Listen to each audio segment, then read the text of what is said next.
Dua masjid yang selalu ramai dikunjungi oleh para jemaah umrah.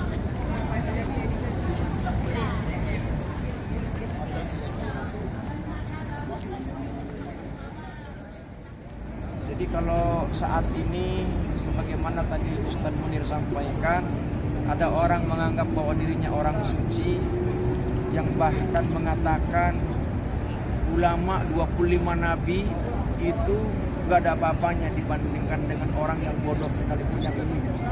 Ya, saya nggak boleh sebutkan. Itu nggak berdasar. Karenanya kita sudah benar datang ke sini, ya, bukan ke tempat lain. Kita memang menuntut ilmu bisa di mana saja, termasuk hari ini kita mendapatkan pemahaman akan hikmah dari setiap peristiwa yang kita jalankan.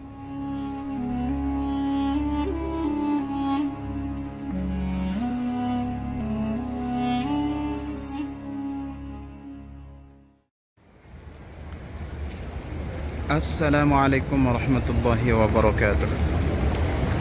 Bapak Ibu, kawan-kawan, rekan-rekan sekalian, kita bersua kembali di channel MNR Kanada ini.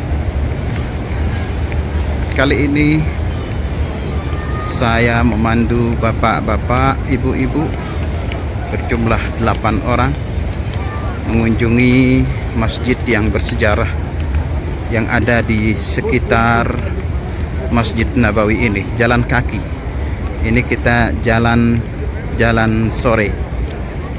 Jalan-jalan sore JJS. Tapi JJS di Madinah bukan hanya sekedar JJS biasa, namun ada nilai ibadahnya dan insya Allah juga bernilai spiritual. Ya, ini jemaah yang saya pandu. Di depan ini ada 4 bapak-bapak, kemudian ada 4 ibu-ibu. Yang satunya didorong karena agak udzur, dan yang ibu-ibunya. Halo Ibu, nah, kemana kita? Di Masjid Nabawi. Di mana kita, Bu? Kita insya Allah menziarahi Masjid Mama, kemudian kita menziarahi Masjid Abu Bakar namanya, dan Masjid Ali. Dari situ aja, dari Masjid Al-Ghamamah aja pertama.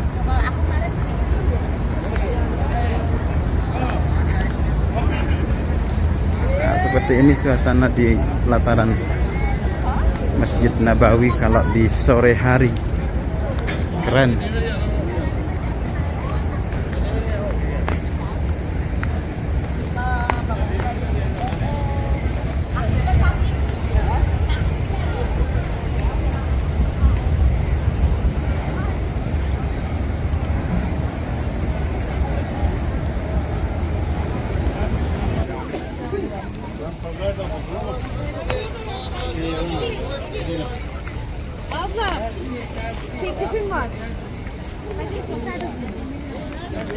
Nah, inilah Masjid Al-Ghamamah,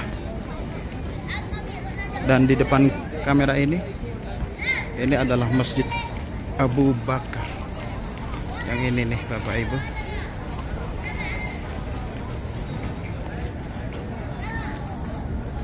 Dua masjid yang selalu ramai dikunjungi oleh para jemaah umrah.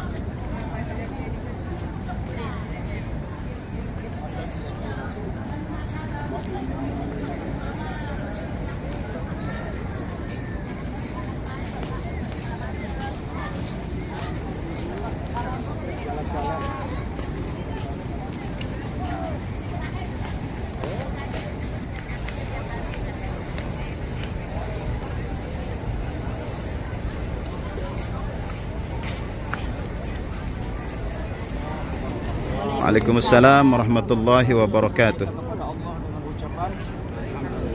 Alhamdulillahi rabbil alamin. Allahumma salli ala sayyidina Muhammad wa ala ali sayyidina Muhammad.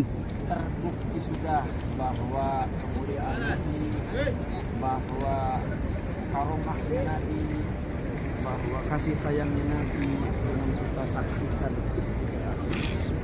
Masjid Nabawi yang begitu sangat megah, bukan megah secara fisik tapi orangnya di seluruh penjuru dunia.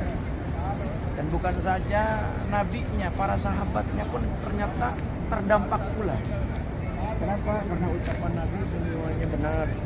Kenapa benar? Karena in huwa illa wahyu yuha. Semuanya berdasarkan wahyu. Jadi kalau saat ini sebagaimana tadi Ustadz Munir sampaikan, ada orang menganggap bahwa dirinya orang suci, yang bahkan mengatakan ulama 25 nabi itu gak ada apa-apanya dibandingkan dengan orang yang bodoh sekalipun yang ini. Ya, saya nggak boleh sebutkan. Itu nggak berdasar. Karenanya kita sudah benar datang ke sini, ya, bukan ke tempat lain.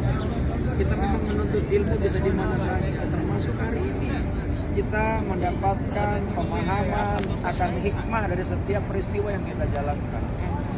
Karena ketika kita dari setiap prosesi ibadah yang kita jalankan tidak paham akan tujuan, tidak paham akan isi, nggak bisa jadi kita hanya sekedar mengerjakan yang entah diterima atau tidak. Maka kita datang ke sini ada juga orang yang meraung-raung nangis nih, karena nggak ngerti terhadap apa ini yang sebenarnya. Tadi sudah disampaikan bahwa ini hanya lapangan. Dan memang masyarakat khususnya di Arab ini pahamnya kan dulu dikenal dengan paham Wahabi. Dia nggak suka dengan kayak gini-gini. Tapi kemudian memang ini perlu, kenapa? Supaya ini menjadi sebuah ibrah, sebagai sebuah monumen, sebagai sebuah pertanda bahwa dulu pernah terjadi sesuatu. Maka kalau kemudian ini tidak ada penjelasan, menjadi kabur, hanya onggokan batu. Sama halnya kita datang ke Masjidil Haram, kita lihat Ka'bah itu kan onggokan batu. Ya kan? Sama halnya masjid juga sama, onggokan batu, semen, pasir, airkan besi, ada bedanya. Maka kalau kemudian ada beredar kelak 2030, ya, kemudian pemerintah Arab mau memindahkan Ka'bah ke tempat yang jauh lebih modern. Saya bilang kalau itu benar, gitu. Kalau itu benar, itu menjadi Abraha modern. Dulu kan Abraha pemikirannya begitu, ingin memindahkan Ka'bah karena banyak orang Islam datang ke Masjidil Haram, duyun-duyun dari seluruh penjuru dunia. Pemikirannya dunia. Astagfirullah. Ini Rasulullah memberikan pelajaran, ya, tentang Id, tentang permohonan apapun termasuk minta hujan. Karenanya apa? Lahu ma fis samawati wa ma fil ardh, semua yang ada di langit, semua yang ada di bumi itu milik Allah, bukan milik kita. Makanya sudah, kita nggak usah khawatir dengan kehidupan ini.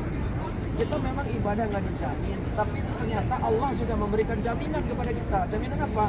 Orang yang beramal soleh dan kemudian tidak berbuat musyrik, kata Allah, dia akan bisa berjumpa dengan Allah. Di mana itu tahu? Al-Quran surat Al-Kahfi ayat 10. Ya kan? Faman kana yarju liqa'a rabbih falyamal 'amalan shalihan wa la yusyrik bi ibadati rabbih ahad. Kata Allah, kalau engkau ingin jumpa dengan aku, maka kata Allah, berbuat baiklah, amal soleh namanya. Yang kedua, jangan musyrik. Musyrik itu apa? Menduakan Allah. Oh, saya kalau nggak ada duit, saya pusing. Itu namanya musyrik itu. Saya kalau nggak ada duit nggak bisa berangkat umroh, itu musyrik namanya. Oh, saya kalau nggak minum obat nih sakit, itu musyrik. Itu wasilah namanya. Ya, tapi bukan juga kita picik gitu. Oh, saya bisa berangkat nggak pakai duit. Itu namanya juga picik pemikirannya. Kita kan harus berpikirnya juga logis. Sama halnya Rasulullah itu logis juga. Ketika minta hujan dikumpulkan tuh masyarakat Madinah, ya, dikumpulkan, nggak sendirian, tapi rame-rame. Itu kan logis tuh. Walaupun Rasulullah tahu itu diijabah doanya, tapi dengan doa berjamaah itu jauh lebih afdol. Dilibatkan semua pihak. Akan kita banyak beredar tuh ketika sholat Idul Adha, Idul Fitri di masjid. Mungkin karena lapangan kenapa? Memang sunnahnya begitu harusnya. Sholat Idul Adha, Idul Fitri itu di luar, sehingga orang yang orang yang memang berhalangan bisa kumpul mendengarkan khutbah. Kita di masjid, kita masjidnya berantem, ya, masjidnya berantem, ya. Iya. Kenapa? Akhirnya udah dia menudahkan rahmat, menudahkan kebaikan, ya kan? Jadi Bapak, Ibu yang dirahmati Allah Subhanahu wa taala, bahkan sahabat-sahabat pun menyampaikan, termasuk Sayyidina Ali. Sayyidina Ali itu menyampaikan ladinan liman la aqlalahu. Bahwa tidak ada orang dianggap beragama kalau akal warasnya nggak dipakai. Jadi akal harus dipakai. Kenapa? Makanya dalam ilmu fikih, ya dalam ilmu fikih itu bahwa yang menjadi rujukan itu selain dalil dari Allah, namanya dalil nakli, ada yang namanya dalil akli, menggunakan akal. Tapi akal yang nggak sembarangan, akal yang diisi dengan keilmuan. Nah, sebab itulah ketika kita nih melakukan ibadah tanpa menggunakan ilmu, mungkin kita rajin ibadah, itu ditolak oleh Allah Subhanahu wa taala. Makanya dengan kita nih melakukan ziarah bukan hanya sekedar tentang sejarahnya, tapi hikmah yang bisa kita ambil apa gitu. Kalau Soekarno bilang kan jangan jas merah, jangan lupakan sejarah. Karena sejarah itu apa? Sejarah itu adalah masa lalu yang harusnya kita petik, jangan sampai kemudian terulang kalau yang buruk. Kalau ada yang baik, kita bisa mengambil pelajaran. Ya kan, itu namanya sejarah. Kalau masa depan itu misteri namanya. Ya kan, kita nggak ada yang tahu. Karena kata Allah dalam Al-Quran itu Allah menyampaikan wa ma tadri nafsun mada taksibu godan. Tidak ada yang satu pun tahu di antara setiap diri bahwa apa yang bakal terjadi esok hari. Wa ma tadri nafsun bi ayyi ardin tamut. Tidak ada satupun orang yang tahu di mana kita akan mati. Oh, kan gitu.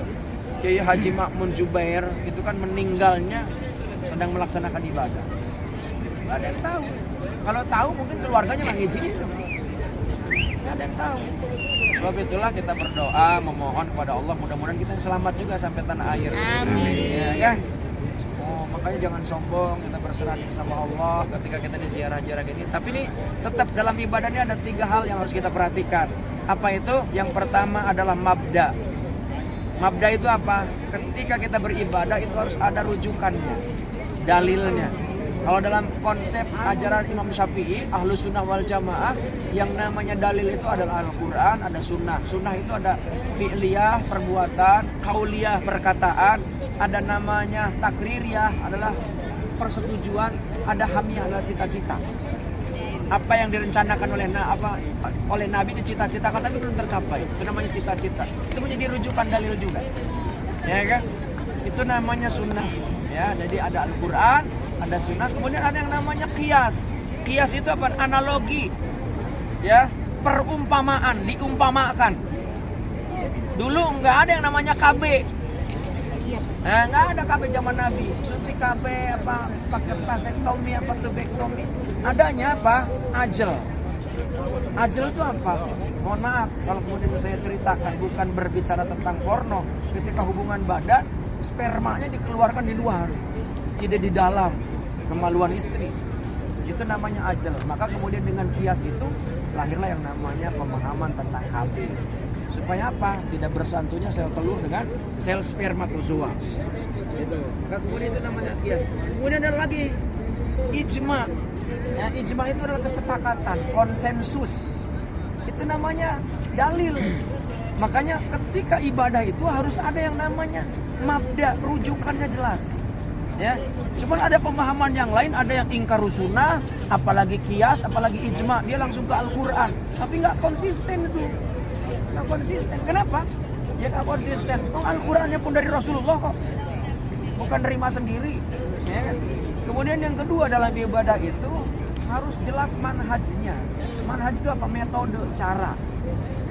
Cara yang paling bagus adalah caranya Rasulullah, makanya manhajnya Nabi. Dari mana kita tahu? Ya mempelajari dari sunnah. Ya, dari mana kita tahu sunnah? Ada para ulama yang kemudian mengkajinya berdasarkan sanad-sanad yang ada.